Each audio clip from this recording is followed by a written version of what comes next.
देखा पिछले 3 दिसंबर को 4 राज्यों के और उसके बाद 4 दिसंबर को 5वें राज्य का चुनाव परिणाम आया और स्वाभाविक रूप से कांग्रेस पार्टी के लिए ये चुनाव परिणाम हम लोगों के अपेक्षा के अनुरूप नहीं था और इस पर कई प्रतिक्रियाएं देश भर से और आया। लेकिन प्रतिक्रिया में एक बात जो बड़ा स्पष्ट रूप से सामने आया है कि हार की जो समीक्षा है वो होनी चाहिए और पार्टी और संगठन को आगे कैसे काम करना चाहिए, इस पर लगभग तमाम हमारे राष्ट्रीय नेताओं का एक राय आया। उसी तरह से हम लोगों ने देखा कि झारखंड में भी चुनाव परिणाम के बाद प्रतिक्रिया आई। हमारे नेतृत्वकर्ता जो यहाँ के हैं, प्रदेश अध्यक्ष, कार्यकारी अध्यक्ष, अन्य नेताओं की भी प्रतिक्रिया आए हैं। उसमें ये बातें सामने आई कि हम लोकसभा में वापसी करेंगे। कैसे करेंगे ये स्पष्ट नहीं है, लेकिन ये बयान आए हैं कि लोकसभा में हम वापसी करेंगे। आज कुछ और बयान आए हैं माननीय प्रदेश अध्यक्ष का, कार्यकारी अध्यक्ष का भी, जिसमें कहा गया है कि कार्यकर्ताओं को मान सम्मान नहीं मिल रहा है, कार्यकर्ताओं को मान सम्मान देना होगा। मैं आप लोगों के माध्यम से ये पूछना चाहता हूं उनसे कि वो मान सम्मान देगा कौन?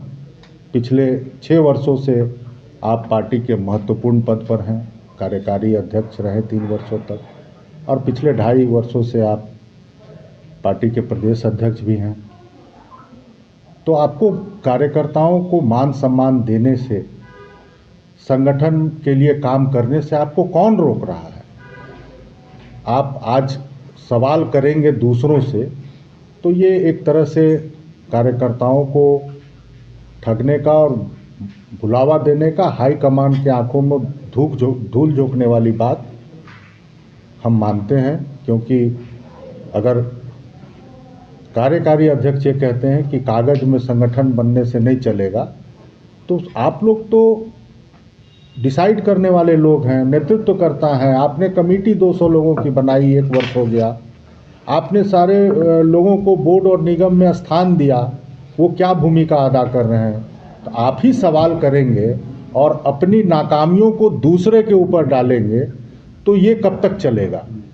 इसीलिए हम लोग आज आप लोगों के सामने आए हैं और हम लोग जानना चाहते हैं, हमारे और साथी लोग भी इस पर अपनी राय रखेंगे।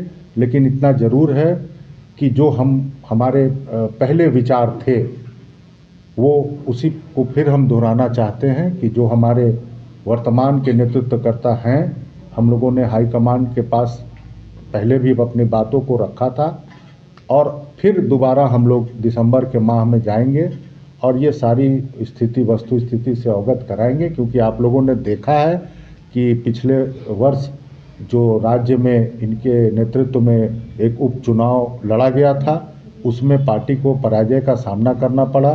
तब जबकि हमारे राज्य में सरकार चल रही है हेमंत सोरेन जी के नेतृत्व में, संगठन के लिए आपको काम करने के लिए, संगठन का गठन के लिए आपको पूर्ण रूप से आज़ादी दिया गया है। तो और मैं नहीं समझता हूँ कि आपके काम करने की शैली, आपकी नाकामी जो है वो सामने आ चुकी है। तो अब ये स्थिति, अगर हम इसी स्थिति में आगे बढ़ेंगे तो चुनाव के परिणाम जो आने वाले पिछले 24 में जो लोकसभा के चुनाव भी होने हैं और यहाँ 24 में विधानसभा के भी चुनाव होने हैं, तो ये नेतृत्व में हम लोग यहाँ पर रिजल्ट या परफॉर्म करने के को लेके बिल्कुल भी आश्वस्त नहीं है। इसलिए हम लोग जाएंगे, अपनी बातों से हाईकमान को अवगत कराएंगे। इनको बदलना चाहिए। ये अभी उनके आज के बयान से ये है कि उनको कोई रोक रहा है कार्यकर्ताओं को सम्मान देने के लिए, कोई रोक रहा है उनको काम करने के लिए। तब जब वो 6 साल से पार्टी के नेतृत्व करते हुए राज्य में काम कर रहे हैं, तो इतने दिनों में जब वो नहीं परफॉर्म कर पा रहे हैं, तो फिर आगे कैसे परफॉर्म कर पाएंगे? राजेश गुप्ता विस्तार से बताएं। उसी में कुछ बातें मैं आगे बढ़ा रहा हूं कि जैसा अखबार में आज हम लोगों ने पढ़ा मैं खुद पढ़ा, हमारे साथियों ने पढ़ा, कांग्रेस के जो भी होंगे या देश के राज्य के जो भी होंगे, जो प्रिंट मीडिया को पढ़ते होंगे, देखे कि प्रदेश अध्यक्ष ये कह रहे हैं कि संगठन में और ये चाहिए। तो जो करने वाले व्यक्ति है उनको जब संशय हो रही है कि संगठन किसने रोका उनको आगे बढ़ाने से, मजबूत करने के लिए। अभी एक महत्वपूर्ण राज्य सरकार की कार्यक्रम चल रहे हैं, सरकार आपके द्वार, पूरे राज्य में चल रहे हैं। क्या कहीं भी कांग्रेस के कार्यकर्ता या कांग्रेस के प्रखंड अध्यक्ष, जिला अध्यक्ष उस कार्यक्रम में हैं? ये दर्शाता है कि कितने अक्षम प्रदेश के अध्यक्ष हैं। उनको जरा भी संगठन की जानकारी नहीं है, जरा भी जनता से कनेक्टिविटी की कोई कार्य आज तक उन्होंने नहीं किया। इतने लंबे समय तक पद पर रहने के बाद कांग्रेस की कल्चर उनको नहीं पता है। क्योंकि कांग्रेस में रहते तब तो पता रहता, दूसरे पार्टियों से आकर लोग यहाँ पर कांग्रेस का नेतृत्व कर रहे हैं, जिससे कांग्रेस और कमजोर हो रही है। कांग्रेस हमेशा से जनहित की बातें करती है, जनता की समस्याओं को समाधान करने के लिए करती है। सरकार आपके द्वार में, रांची में ही जहाँ जहाँ कार्यक्रम हो रहे हैं, वहाँ जो विपक्ष की पार्टियाँ हैं वो बढ़ चढ़ कर हिस्सा ले रही हैं। उनके विधायक, उनके नेता, उनके अध्यक्ष, दूसरे पार्टियों के लोग, जो रीजनल पार्टी के नेता हैं, अच्छे खासे कदावार नेता हैं, वो भी उसमें बढ़ चढ़ कर हिस्सा ले रहे हैं, सुदेश महतो जी। मगर हमारे पार्टी के कोई भी कार्यकर्ता, कोई भी प्रखंड अध्यक्ष, कोई भी जिला अध्यक्ष, किसी को कोई मतलब नहीं है। तो संगठन के जो शीर्ष पर बैठे हुए लोग हैं उनको ही कांग्रेस पार्टी से कुछ लेना देना नहीं है, तो नीचे के लोगों को क्या? वो तो अपने पसंद के लोगों को बनाना चालू किए हैं संगठन पे, जिसको कांग्रेस के बारे में या कांग्रेस के कल्चर या जो कांग्रेस के कार्यक्रम की कोई ज्ञान नहीं है। हम लोगों ने अपने गाड़ी पे, मोटरसाइकिल पे दरी बिछाकर, दरी लेकर चलते थे और जहाँ जाते थे वहाँ 10 लोग बैठकर बात करते थे, मिलते थे लोगों से। वो कल्चर ही ख़त्म कर रखा है ठाकुर ने। तो इस परिस्थिति में आने वाला जो 2024 का चुनाव होगा, लोकसभा का और इस राज्य में विधानसभा का, हमें लगता है कि इनके नेतृत्व में पार्टी बहुत आगे नहीं जाएगी। और इसके लिए हम साथियों ने राज्य के और भी विभिन्न जिलाओं से जो कांग्रेस के कार्यकर्ता हैं, बहुत जल्द अपने आला कमान, अपने नेता से दिल्ली में जाकर मिलेंगे। और हम लोग 3 राज्यों का जो परिणाम आया है उससे बहुत दुखद हैं।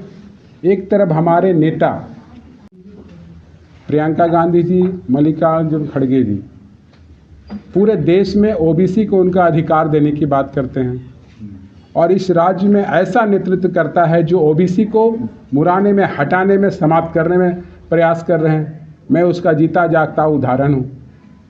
मैं जिस समाज से आता हूँ, इस राज्य में हमारी काफ़ी संख्या है, मगर क्या मैंने क्या गलती किया था? आप गलत काम करें तो उस पर क्वेश्चन करना भी अगर गलती है तो फिर इस पार्टी का नैया तो उसी के हाथों में सुरक्षित है। तो हमें लगता है जो कागज़ पे संगठन चलाते हैं, जो मोबाइल पे और डेटा पे संगठन चलाते हैं, वैसे लोगों से बचाने का समय आ गया है। मैं इस राज्य के जो शुभचिंतक है, कांग्रेस जन हैं, उनसे आग्रह करूंगा कि आप भी आए इस मुहिम में और इस राज्य में कांग्रेस को कैसे मजबूत करें। क्योंकि हम लोगों ने सींचा है कांग्रेस को इस राज्य में। 43 केस मैं, आलोक दुबे, किशोर सहदेव छात्र राजनीति से आज तक खाए हैं। जेल की भी यात्रा हुई है। लाठियां कितने बार खाए हैं, हाथ भी टूट गया है बायां हाथ में। मगर ऐसे लोगों के हाथ में आज संगठन है, जिससे बड़ा ही दुखद।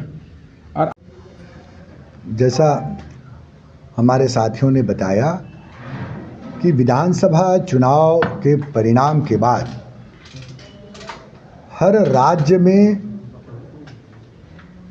संगठन को लेकर एक चिंता के भाव उभर कर आ रहे हैं।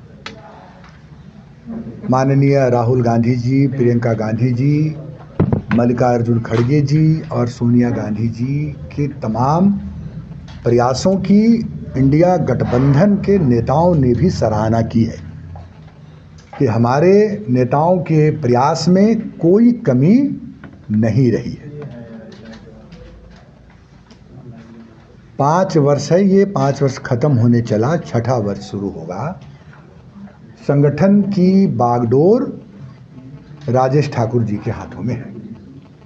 कार्यकारी अध्यक्ष रहे, मीडिया के प्रभारी रहे, कोऑर्डिनेशन कमेटी के मेंबर रहे, फिर प्रदेश कांग्रेस कमेटी के अध्यक्ष बने, 17 विधायकों की नुमाइंदगी करते हैं सरकार में, मंत्री पद का दर्जा प्राप्त है, मंत्री की सारी सुविधाएं हैं, तनख्वाह मिलते हैं और गाड़ी में तेल भी मिलता है, सभी सुविधाएं मौजूद हैं। मुख्यमंत्री जी के साथ जब जाना होता है तब हेलीकॉप्टर में भी जाते हैं, रामगढ़ के चुनाव में भी गए हेलीकॉप्टर में, और भी कई जगहों पर वो जाते हैं।